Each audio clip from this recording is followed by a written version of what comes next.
Prince Charles' health was once highlighted on a royal tour as the heir to the throne appeared with swollen feet and hands, which he previously dubbed sausage fingers. The Prince of Wales, 73, and Camilla, Duchess of Cornwall, 74, began their 4-day visit to the island of Ireland on Tuesday. The couple were welcomed by hundreds of schoolchildren as they visited County Tyrone in Northern Ireland after their arrival. They visited the Superstars Café charity in Cookstown, which helps train 20 young people with learning difficulties and assists them with employment. Charles also visited Lissan House, a 17th-century country residence located in an ancient woodland.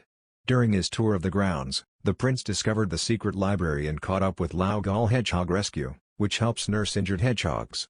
Charles and Camilla's trip is part of the celebrations to mark the Queen's Platinum Jubilee, commemorating 70 years of her historic reign. Today the couple will head to the Republic of Ireland where they will visit Tipperary and Waterford, with events planned for Thursday and Friday.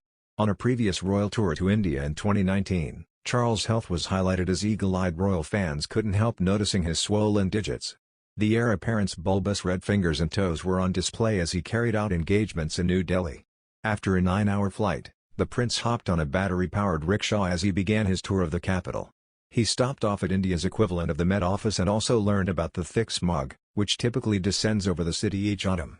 In a more peaceful moment, Charles also paid a visit to the Bangla Sahib Gurdwara Sikh temple. His trip coincided with the 550th anniversary of the birth of Guru Nanak, who founded Sikhism. The prince stepped into the temple barefoot after taking off his shoes and socks at the holy site. Pictures of the outing showed that Charles had painful-looking swelling in his feet, as well as hands. The royal's enlarged extremities could have been down to heat or due to the effects of a long-haul flight. Inactivity and changes in atmospheric conditions while flying can result in swelling and water retention in some parts of the body. After one long flight to Australia in 2012, Charles joked about having sausage fingers once he had landed. Swelling in the arms or hands is caused by a buildup of fluid and can often subside on its own. Known as edema, the condition can be the result of staying in the same position for too long, eating too much salty food, being pregnant or taking certain medicines, according to the NHS.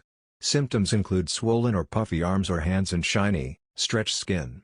Swelling can be eased in a whole host of ways, including lying down and using pillows to raise the swollen area, as well as moving and massaging affected areas of the body. Exercising, drinking plenty of water and keeping arms or hands moisturized can also help.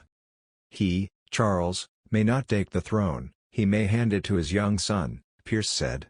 He doesn't want to do it, such a difficult task. Piers also said Will has been part of the conversation about the succession plan since he was 11 or 12 years old. If Charles did want to avoid the difficult task of being monarch and abdicate directly to William, however, he would have to get Parliament involved, according to experts at University College London's Constitution Unit. That would be a matter for Prince Charles and for Parliament, the group explained in a post on the UCL website.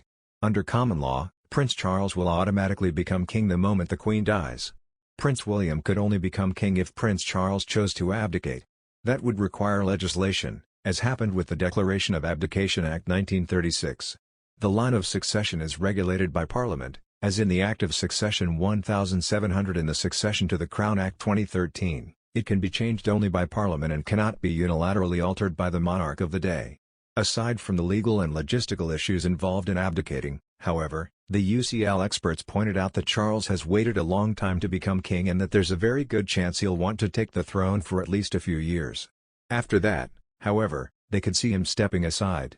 Having waited over 60 years as heir apparent, it would be natural for Prince Charles to want to assume the throne and perform the royal duties for which he has spent so long preparing, the UCL group wrote.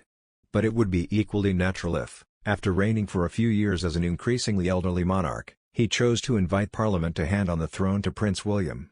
Or as a third option, we could find out the Queen is secretly immortal and that she'll just be the monarch literally forever, if any experts would like to weigh in on that theory.